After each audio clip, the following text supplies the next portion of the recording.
సేవదల్లోనే సేవకు దల్ నాయకులు సేవ చేయడానికి ఏం ఆశించకుండా సేవ చేసేది నిజంగా అనుకుంటున్న సేవదలే. కాబట్టి ఈ సేవదల్ కార్యక్రమం ఏదైతే ఉందో నిజంగా మిద్దెల జితేంద్ర వచ్చిన తర్వాత నేను ఒక గత 40 సంవత్సరాల నుంచి కాంగ్రెస్ పార్టీ పనిచేస్తాను. ఎన్ఎస్వై నుంచి సేవదల్ అనేది పరంగా జిల్లా స్థాయిలో, గ్రామ స్థాయిలో, మండల స్థాయిలో దాకా జితేంద్ర గారు వచ్చిన తర్వాతనే అది గ్రామాల్లోకి, జిల్లాలోకి, నియోజకవర్గాలకు పయనిస్తుందనే మాట చెప్పడానికి నేను సంతోషిస్తున్నాను.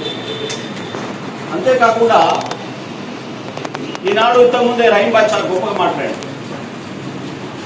సేవదల్ ఆనాడు ఉన్న ఆర్ఎస్ఎస్ బీజేపీ మతంతో ప్రచారానికి వ్యతిరేకంగా సేవదల్ కలబడి గెలిచింది, నిలబెట్టింది.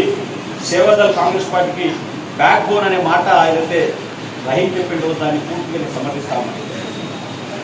మిత్రులారా, ఈనాడు ఏదైతే రాష్ట్ర ప్రభుత్వం, కాంగ్రెస్ పార్టీ ప్రభుత్వం నిన్న బడ్జెట్ సమావేశాన్ని బడ్జెట్ ప్రవేశపెట్టడం జరిగింది. వ్యవసాయ శాఖకు 24,000 కోట్ల 439 కోట్ల రూపాయలను బడ్జెట్లో కేటాయించారు. రైతు భరోసాకు 18,000 కోట్ల రూపాయలు కేటాయించారు.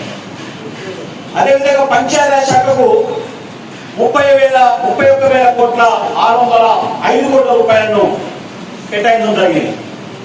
ఎస్సీ డిపార్ట్మెంట్ ఏదైతే ఈ దేశంలో అట్టడుగున ఉండకపోయినా పేద వర్గాలు అనబడే వాళ్ళు, భూమి లేని వాళ్ళు, పేదలు ఏదైతున్నారో ఎస్సీస్, గిరిజనులు కావచ్చు, ముఖ్యంగా గిరిజనులు లేని బడ్జెట్ 40,232 కోట్లు కేటాయించడం జరిగింది. అంటే రాష్ట్ర ప్రభుత్వం ఇంత ఆర్థిక సంక్షోభంలో ఉన్నప్పటికీ కూడా 7 లక్షల కోట్ల రూపాయలు అప్పులు చేసి, ఇదంతా మీకు చెప్పాల్సిన అవసరం మన నెత్తి వేసిపోతే, కాంగ్రెస్ పార్టీ ప్రభుత్వం వచ్చిన తర్వాత ఆర్థిక సంక్షోభంలో ఒక సముద్రంలో తుఫాను వస్తున్నప్పుడు అల్లకల్లోలంగా ఉన్న సముద్రంలో నావ నడపాలంటే చాలా ఇబ్బంది అవుతుంది. ఎంతో నైపుణ్యత ఉంటుంది తప్ప నడిపించలేము. ఈనాడు రాష్ట్ర ప్రభుత్వం ఆర్థిక సంక్షోభంలో కొట్టుమిట్టాడుతుంటే ప్రగల్భాలను నడపడం కోసం గౌరవ ముఖ్యమంత్రి రేవంత్ రెడ్డి గారు ఈనాడు ఆర్మిషన్ నిద్ర లేని రాత్రులు గడుపుతూ ప్రభుత్వాన్ని దించడానికి రాత్రులు గడిపారు. ప్రభుత్వాన్ని నిలబడడం కోసం కూడా నిద్ర రాత్రులు గడిపే పరిస్థితి మాట చెప్పడానికి గర్విస్తూ, ఆ విషయంలో మీరు, నేను, మనందరం కూడా గ్రామాల్లో ప్రజానికాన్ని చైతన్యపరిచి రేపు రానున్న గ్రామ పంచాయతీ, స్థానిక సంస్థల ఎన్నికలు మన పార్టీని గెలుపుతూ మనకు వచ్చేయాల్సిందిగా మిమ్మల్ని అభ్యర్థిస్తా ఉన్నాను. అంతేకాకుండా రాష్ట్ర ముఖ్యమంత్రికి, పిసిసి అధ్యక్షుడికి, జిల్లా మంత్రి ఉత్తమ్ కుమార్ రెడ్డి గారికి అండ్ మాజీ మంత్రివర్యులు సీనియర్ నాయకులు దామోదర్ రెడ్డి గారికి, పద్మావతి రెడ్డి గారికి మంత్రుల సభకు విజ్ఞప్తి చేస్తా ఉన్నాం. కాంగ్రెస్ పార్టీ ఎవరైతే సుదీర్ఘకాలం నుంచి పనిచేస్తున్నారు వాళ్ళని మీరు ఈ రాష్ట్ర ప్రభుత్వంలో నామినేట్ పదవులు నియమించడానికి ప్రయత్నం విజ్ఞప్తి చేస్తా ఉన్నాం. ఎందుకంటే ఈ శరీర బరువులు మోసే కాళ్ళను పట్టించుకోకపోతే, కాళ్ళు బలహీనపడితే రేపు ఈ శరీర బరువులు ఆ కాళ్ళు మోయవు.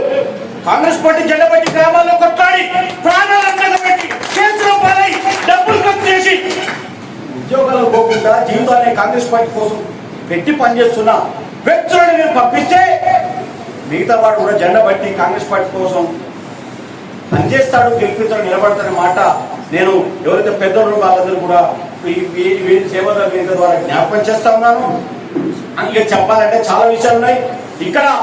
సరే, నేను రేవంత్ రెడ్డి గారి గురించి స్వయంగా నేను శుభాకాంక్షలు ఫోన్లు చెప్పిన, ఫోన్ అంటే వాట్సాప్ మెసేజ్ ఎస్ఎంఎస్ పెట్టాను, చూసుకునేది నాకు తెలియదు. కానీ ఈ సభ ద్వారా ఏదైతే సుదీర్ఘకాలం నుంచి కాంగ్రెస్ పార్టీని అంటిపెట్టుకుని, దామోదర్ రెడ్డి గారిని అంటిపెట్టుకుని కార్యకర్తలకు అందుబాటులో ఉంటూ పనిచేసిన వేనారెడ్డి రెడ్డికి లేట్ అయినప్పుడు కూడా మార్కెట్ కమిటీ చైర్మన్ నియామకం చేసినందుకు రాష్ట్ర ప్రభుత్వానికి, దామోదర్ రెడ్డి గారికి నేను వారికి కృతజ్ఞతలు చేస్తా ఉన్నాను. ఎందుకంటే దామోదర్ రెడ్డి గారి మాటలు కూచ తప్పకుండా ఆనాడు నేను ఒక మాట చెప్తాను, నాకేం అభ్యంతరం లేదు. నేను దామోదర్ గారి దగ్గర తీసుకునేది లేదు, కానీ వేనారెడ్డి గారి దగ్గర తీసుకునేది కూడా ఏం లేదు. నేను నిజాయితీగా కొట్లాడేవాడిని.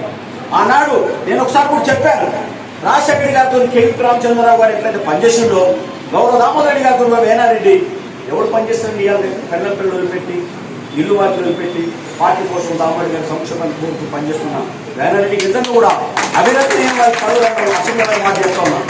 నాకేం నేను రూపాయలు మాట్లాడలేదు, వాస్తవం మాట్లాడడానికి ఇష్టపడే మనిషిగా నేను చెప్తా ఉన్నాను. అంతేకాకుండా ఈనాడు ఇంకా మనం విషయాలకు పోతే ఇలా పిసిసి అధ్యక్షుడు కూడా ఒక బీసీ క్యాండిడేట్ వచ్చిండు. మీరు నియమించబోయే పదవులను ప్రజలు కార్యకర్తలు హర్షించే విధంగా ఉండాలనేది పిసిసి ప్రెసిడెంట్ ముఖ్యమంత్రిని అప్పీల్ చేస్తున్నాను. ఈ విషయాన్ని తరచుగా నేను నా లెటర్ ద్వారా కూడా చీఫ్ మినిస్టర్ కి పిసిసి ప్రెసిడెంట్ జ్ఞాపకం చేస్తా ఉన్నాను. ఇప్పుడు మిద్దెల జితేందర్ గారు కూడా అప్పీల్ చేస్తా ఉన్నాను. ఇక్కడ ఏదైతే సేవలలో మాణిక్యం పనిచేస్తా ఉన్నాడో శకుంతల ఆడబిడ్డ ఇవాళ వాస్తవికంగా నేను ఎక్కడో దూర ప్రాంతాల్లో ఉన్న వరంగల్ జిల్లా తొర్రూరులో శకుంతల ఫోన్ చేసి అన్నా నువ్వు రావాలని నేను చెప్పిననుకో నన్ను పిలవాల్సిన అవసరం లేదు. ఒక వర్కర్గా నేను కష్టపడుతున్న తీరును చూసి అరే అన్న కూడా వస్తే బాగుంటుంది మనకు ఆలోచనతో నాకు తెలిసింది. మాణిక్యం కూడా ఇక్కడి నుంచి వెళ్ళిపోతే అన్న తప్పకుండా బండి ఒప్పందం పోవడం జరిగింది.